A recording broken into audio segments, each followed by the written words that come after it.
Ćao, dobar dan, dobrodošli na kanal Analogni Nomad. Moje ime je Arsen i nalazim se u Peru, u blizini Machu Picchua. Ispratio sam svoju devojku na uspon na tvrđavu. Ja ostajem ovdje, ja sam već posjetio Machu Picchu pre 3-4 godine i mislim da je to bilo dovoljno. Mislim da ne vredi davati 2 puta po $60 za tu posjetu.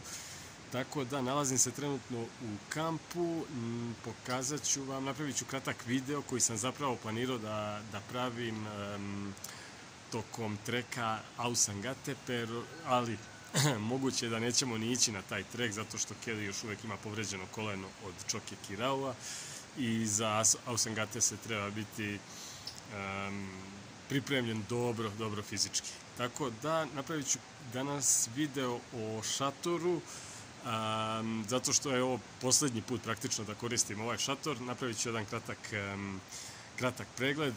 Inače, video koji sam pravio o šatoru je najgledaniji video na mom kanalu, tako da mislim da je dobro da napravim ovaj review, ovaj izveštaj, da vidite kako se šator ponašao u zadnjih 1,5 dana, koliko ga ima. Ostanite sa mnom, vidimo se posle najave.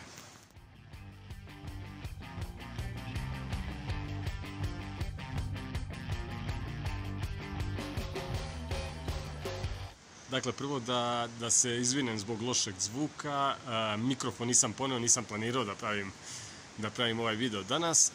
Također, baterija mi je na nekih 10%, tako da ću se truditi da zbrzam malo sve ovo.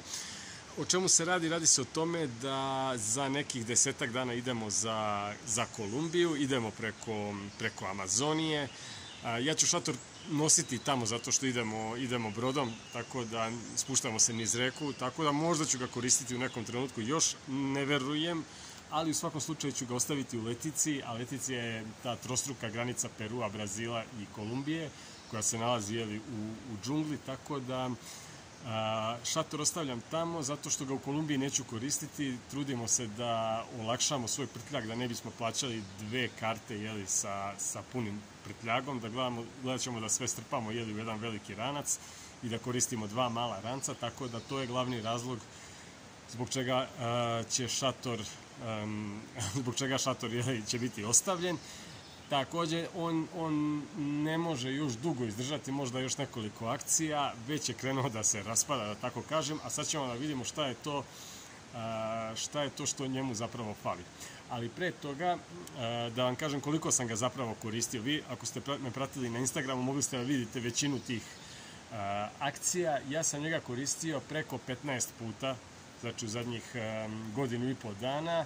Ukupno sam proveo preko 50 noći u ovom šatoru, što će reći nekih 60 dana, zato što ako gledamo da su recimo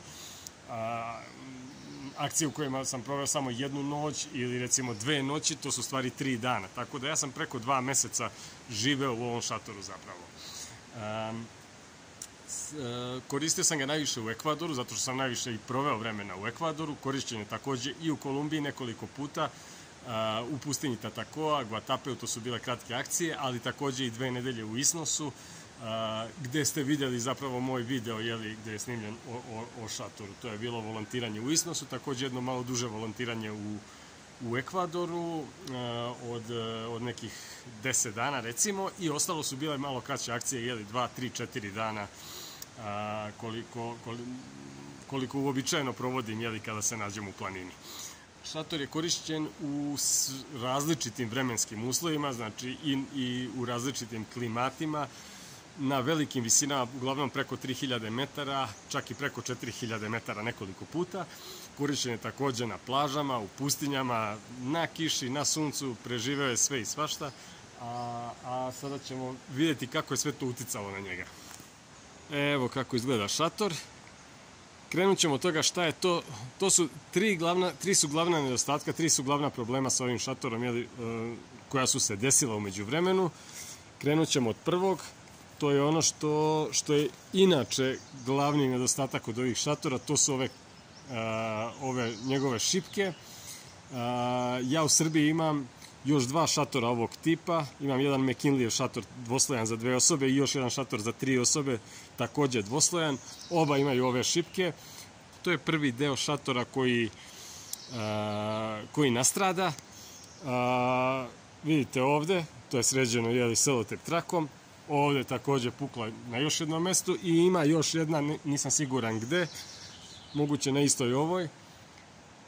Takođe je sređeno selotep trakom, to se tako može zbudžiti. Vi ove šipke takođe možete kupiti, morate vidjeti koja je dužina i koji je prečnik i mogu se kupiti u prodavnicama sportske opreme.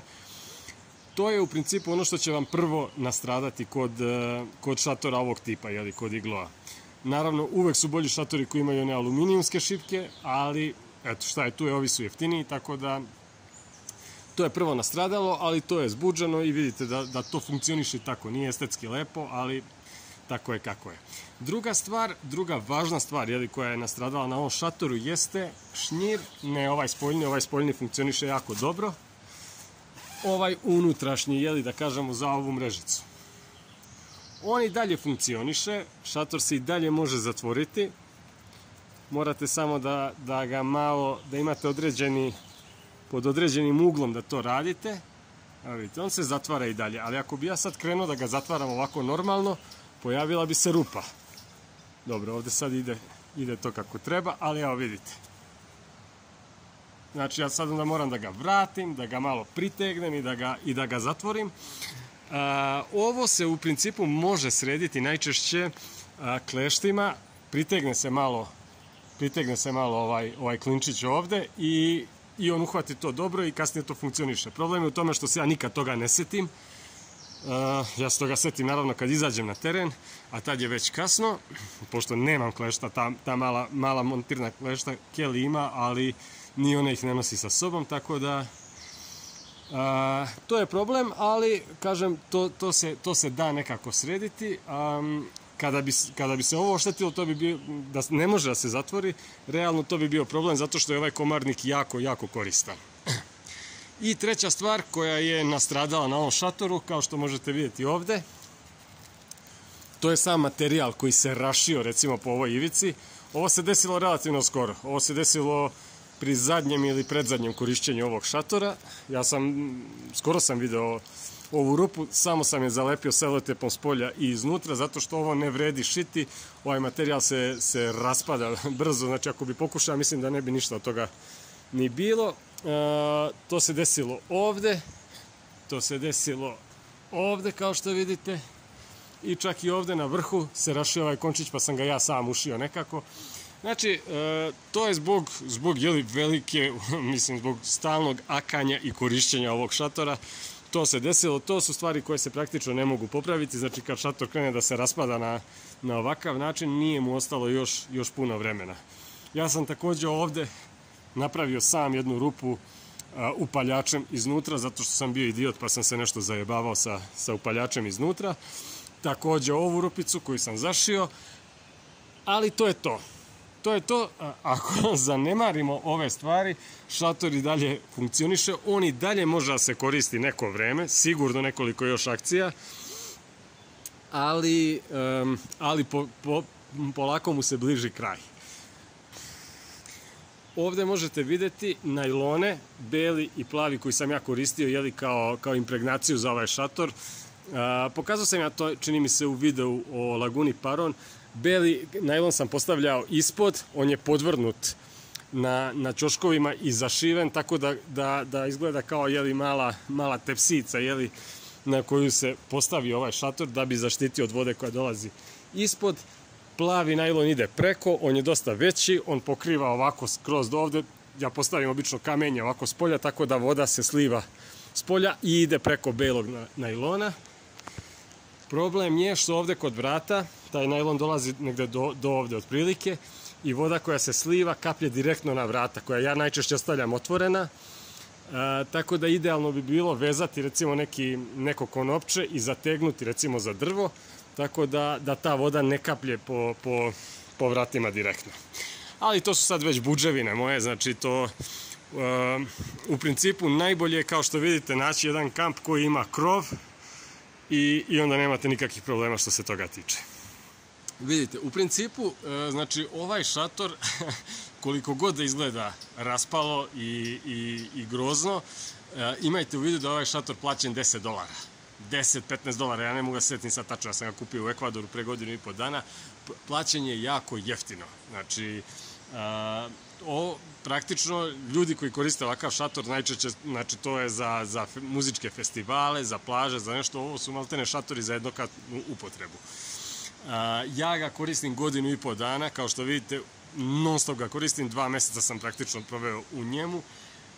Ukoliko planirate da koristite šator 2-3 puta godišnje, slobodno kupite ovakav šator, naravno ukoliko planirate da ga koristite u normalnim vremenskim uslovima, izdržat će, bit će sasvim dovoljno za neke bazične potrebe.